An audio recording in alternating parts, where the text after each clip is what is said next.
Hey everybody, today is Tuesday of Holy Week, and in today's gospel, Jesus predicts Peter's betrayal. You see, Peter, in an act of real devotion, says, "Lord, I'm going to follow you wherever you go, even now." And Jesus says, "Is that right, Peter? Because before the cock crows, you'll deny me 3 times." Which, of course, must have been devastating for Peter because of his sincerity, but also because of his weakness. And this composition, sincerity and weakness, makes Peter such a relatable character, I think, for us and for so many over the centuries. Hans Urs von Balthasar, in his series, The Glory of the Lord, had made the comment about institutional authority that's relatable. He says that in conferring the office of apostle or pope on Peter, he did so remembering and conscious of Peter's guilt. And he said, and so he established this form of simultaneity in institutional authority, what he calls the simultaneity of humiliation and elevation to office.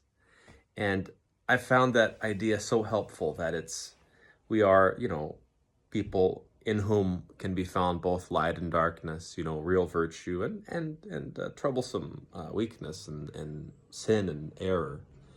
And that somehow those two things together and the integrity that works itself out as we try to get right, by God in our relationships and ourselves, it's the working out that allows for the entrance of God's grace. I'll leave you with a thought. I had a professor in theology who'd made the comment, what made Peter the right guy for the job? Not that he was the holiest, not that he was the smartest or anything like that, although he did have this intimate friendship with Jesus. He said, and for that reason, he was the best kind of minister of reconciliation because he knew reconciliation the best. It's one thing for Judas to have betrayed the Lord, but for Peter, his closest confidant, his sin was the worst. So he understood forgiveness the best. This is the simultaneity of humiliation and elevation to authority.